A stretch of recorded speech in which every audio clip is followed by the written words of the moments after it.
IP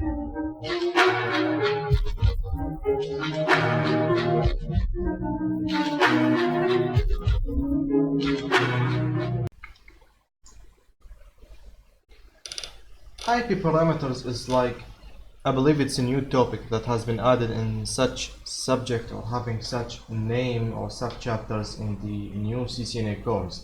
IP parameters for client or end device OS, which we mean by this any computer, laptop or server that needs to use a computer operating system like Microsoft Windows, like Linux, whatever type of Linux, like Apple Macintosh, you know, these end devices which are like computers or servers that do use these softwares or these operating software systems. Okay, so IP parameters, what are these that we should mention or talk about for Windows, Linux and Macintosh?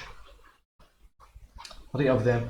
IP parameters actually are some useful tools, okay, that use the technology of Internet Protocol, which is IP, and mostly an IPv4 until now. Okay, IPv6, I believe it will be applied for all of these upcoming, okay, or maybe it already has been, but what we are using right now is IPv4, the technology of IPv4, of IP address, to make some usage or make some use of these tools, of these useful tools. Like, I believe we have here like 7 tools, okay, that we can use now. Whatever we have talked about previously are some things, like when we talked about MAC addresses, how to use the MAC, like IPv4, how to create IPv4, subnetting, subnet mask, CIDR. After that, IPv6, how to type IPv6,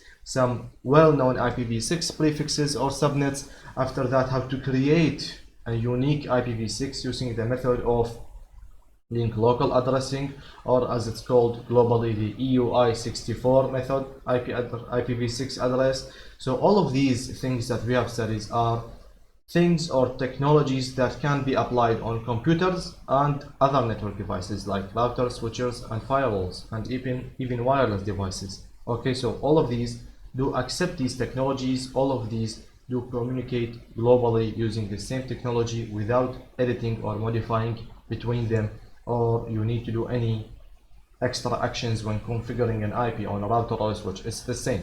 Okay, so these tools are, first of all, tool number 1, which is ping. The most important and most common tool is the ping tool. Ping is a tool that, if you have just watched the previous video, that uses the ICMP protocol, layer 4 protocol, ICMP.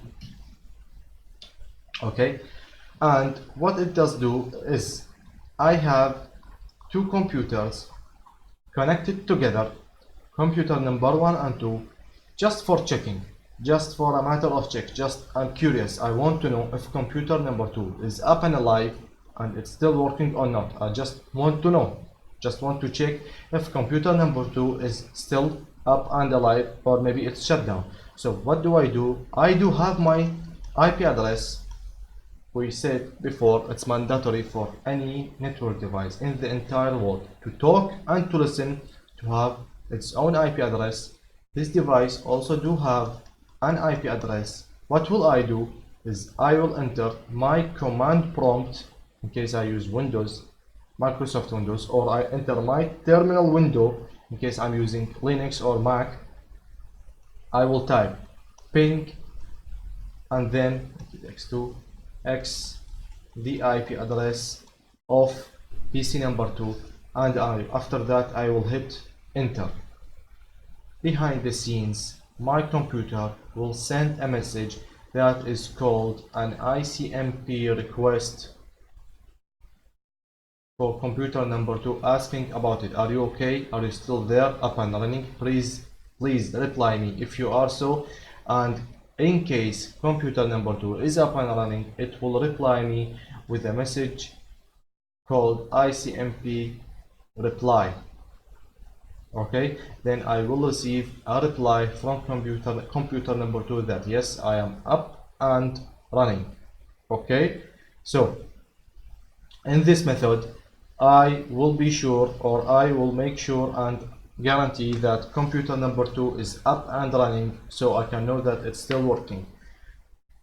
Sometimes this is an important protocol because it's only about curiosity. Other times, no, it's protocol that the entire network systems do rely on, because you have to monitor your services in case you are giving services to something.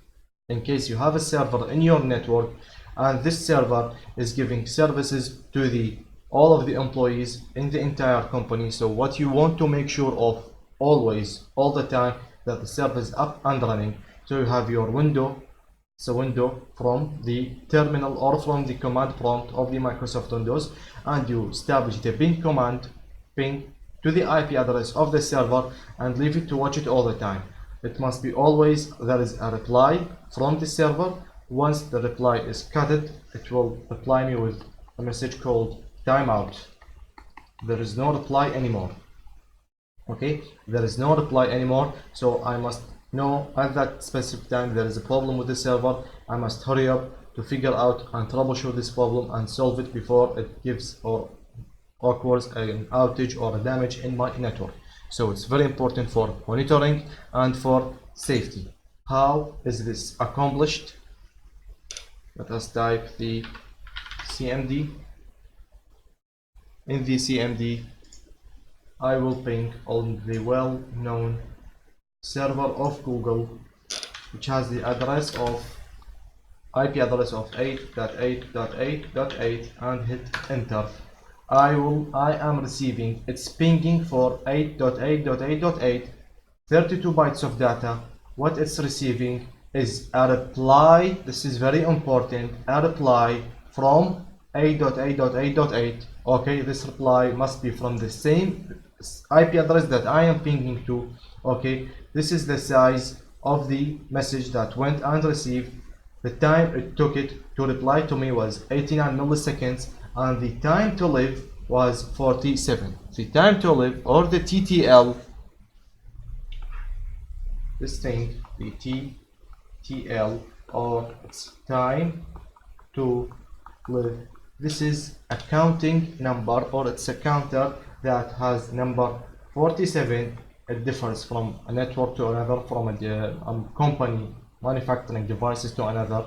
Okay, what it does do, so my message started from my computer, went to the house router, after that to the company switch, to the company region router, to the company's main and big router, to the company's edge, the company that is in Iraq that is giving me internet, to the internet, and after the internet to google.com, to its router, after google.com to this server that has 8.8.8.8. all this path is crossing. Okay, the time to live is a counter that it's decreased in every time my message crosses a hop. What's the benefit of it? I prefer to talk about it in chapter 3 because it's a layer 3 related, and we will talk about it when we reach IP protocols and routing technologies. Okay, so the first thing that I have done, I have ping to 4 8s, and these are the 4 packets. By default, Microsoft Windows do send 4 packets. Okay, these are the statistics. How many packets are sent? They are 4. How many then are received? All of them. How many are lost? 0. No percentage, 0% of loss. And this is the time that took the messages to travel and go back. Okay, just I have mentioned that by default Microsoft Windows do send only 4 requests for messages to anything that I am pinging on. I can do ping -t 8.8.8.8. This will ping 4 8s forever. This will ping 8.8.8.8 forever. This will continue unlimited until I break this. You can see there is a request timeout. This one, there is a request timeout, if you can see it. Okay, this means that there was a poor connection which caused my message to be sent. I have sent an ICMP request, but there was no reply, so the request was timeout because there was no ICMP reply. but the rest are continuing and receiving from the 8.8.8.8 and will continue forever until I hit what's called Control and C in my keyboard to stop this operation. You can see now I have sent 40 packets. Before it was 4, but this one was 40 packets. 39 were received, 1 were lost. So 2% of the successful rate, 2% are lost. Okay, this is the method, or this is the benefit of the ping. Another protocol is the trace route. Trace route gives you the IP addresses in the way. Just a few minutes we said that when I ping 8.8.8.8, I send a request from my PC to my home router, to the ISP or the factory or the company switch, to their main router, to their edge router, to the internet, to Google's router. Maybe there is a Google switch. Maybe after that there is their server of the 4 8s.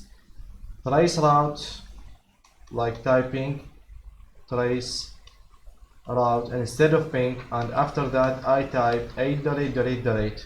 okay, hitting enter will give me the IP address of the entire path of all the devices enter the path until it reaches 8.8.8.8. so in this way I will know where is my packet going and what it does and what does it traveling. Okay, what does my packet travels and goes, and what are the devices that it goes through until it reaches the Google server. Maybe it's coming from the UAE, from Dubai. Maybe there is a direct, or there is a real server of Google inside Iraq. Maybe it's going through Germany, through Turkey, then Germany, and then to the Europe or United States. In this method I will know how much or what is exactly my packet is traveling, okay, using the trace route. So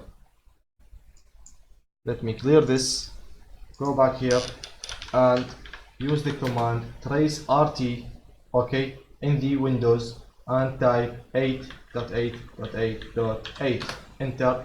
This will take time because it's trying to resolve every hop and what is that hop related to, or for which company is that hop related to. As you can see, my private IP address inside my house, it reached my first private IP address in my network. After that it will start traveling inside the network until it reaches the internet and to the Google server. Okay, these hops will continue to do so.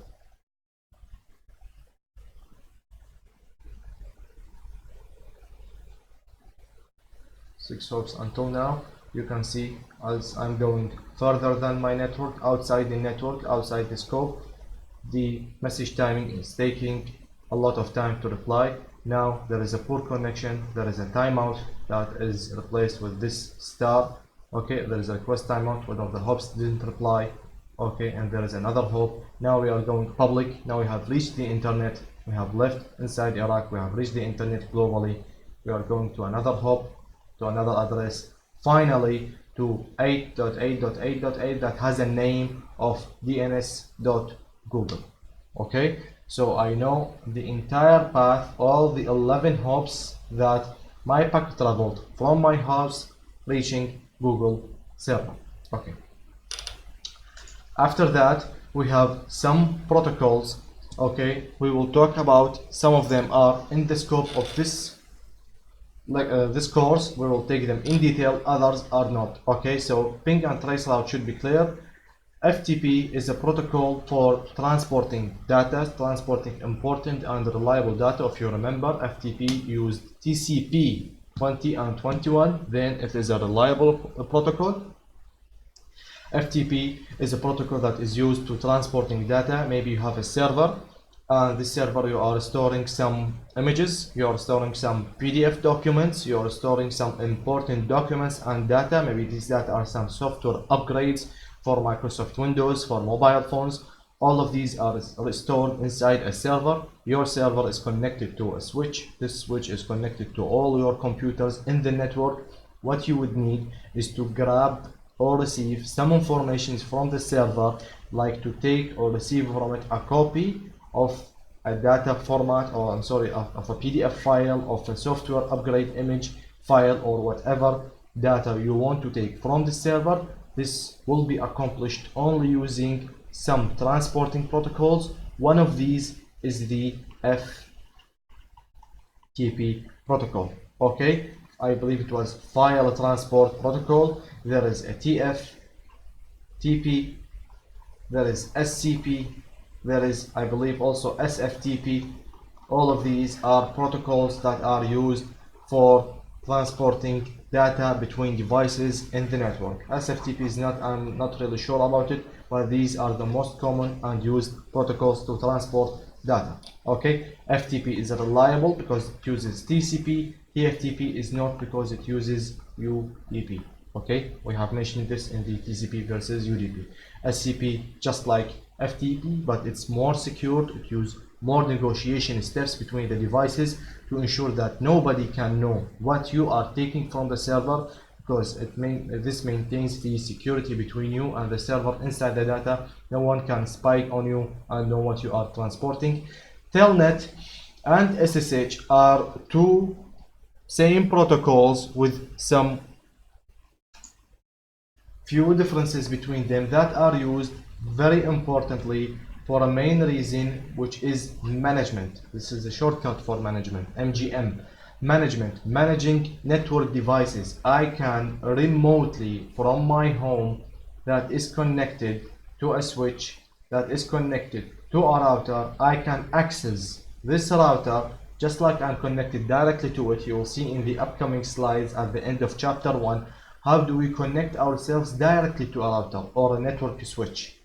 Configure these routers or switches, but in case they are remote and pre-configured, how can I from my computer, from wherever I stand or wherever I'm using my computer, how can I log? Okay, maybe it's like the word signing in. Okay, it's logging in this network device, whether it was a server, a router, a switch, a firewall, an IPS, whatever device is it, and then this device will treat me like I am connected directly to it, and I can use it and configure it the way I want. After that, I will log out, leave the device to complete functioning and operating, and the story is ended. Okay, so this procedure is done using either Telnet or SSH. The only difference between them is that Telnet is, yes, it does use TCP, but it is unreliable. We will talk about it furthermore in the upcoming slides in chapter 4. While SSH is secured, authenticated, encrypted, no one can know what you are sending or what is the information transforming right now between you and the device. ipconfig is a simple command so that I can use inside my computer to add an IP address to my computer or to my server. Okay, so we have talked briefly about these 7 tools. Some of them will be re-mentioned again, like FTP, Telnet and SSH. These will be mentioned again in chapter 4 with more details, with configuration commands, with some labs and applications. Others will only need to be mentioned, and that's it. Okay, so to do the ping command in the 3 software systems, Windows, Mac OS or Linux, all the cases, all you need will be using the terminal command, the terminal window. After that, you can type ping the IP address, hit enter, and that's it. Just like we have saw in Microsoft Windows, the same thing is applied and happen to other softwares. Okay, some other commands are like maybe traceroute. How do we traceroute in the systems? We have traceroute in the Windows terminal using the CMD. Okay, it's traceRT or traceRT minus D. What makes it just so giant? Okay, traceRT. Okay, 8.8.8.8. I have applied it a few minutes ago, but it took a long time for each line to appear because it's trying to resolve this IP address and tell you this IP address belongs to what company or to what organization. Okay, if you are on a hurry and all that you need are just the IP addresses, so you type traceRT minus D, after that the IP address, and the result will be very fast. Okay, you can still have it, maybe, no problem. Okay, we'll talk about it later if we could. This is the benefit of the minus D. After that we have on Mac or Linux. Okay, you use the network utility window, you search for your network utility in the search box. After that you hit enter. There is a field for the IP address in the middle of the window, and there is a button called trace. Hit the trace and it will give you the same results of Windows. For Linux you have terminal, and you have to type the entire command of traceroute and the IP address. Okay, this is how we do traceroute in the 3 operating systems. Maybe to do Telnet and SSH, which are both the same protocols, but one of them is secure, the other is not. In Windows you can use the terminal and type telnet such IP address, hit enter. It will ask you, maybe it will directly get you inside this router or switch, or maybe it will ask for some user password. It depends on the configuration of this device that you want to log in. SSH, you need to use a specific software. This is not originally enabled inside Microsoft Windows. Either use the program of secure CRT, maybe you can use PuTTY, maybe there is other softwares you can use. Inside the software you have to place the IP address and hit the SSH button, and it will get you inside the device securely. For Mac OS you can telnet by using the homebrew. I have read an article that telnet was already built in inside the Mac OS in some previous versions. After that was removed, so you have now to install the homebrew. After that, from the terminal you can use the classic method of the Windows, which is telnet the address. SSH is built in inside Macintosh OS. You can just type inside the terminal SSH this IP and it will get you inside it.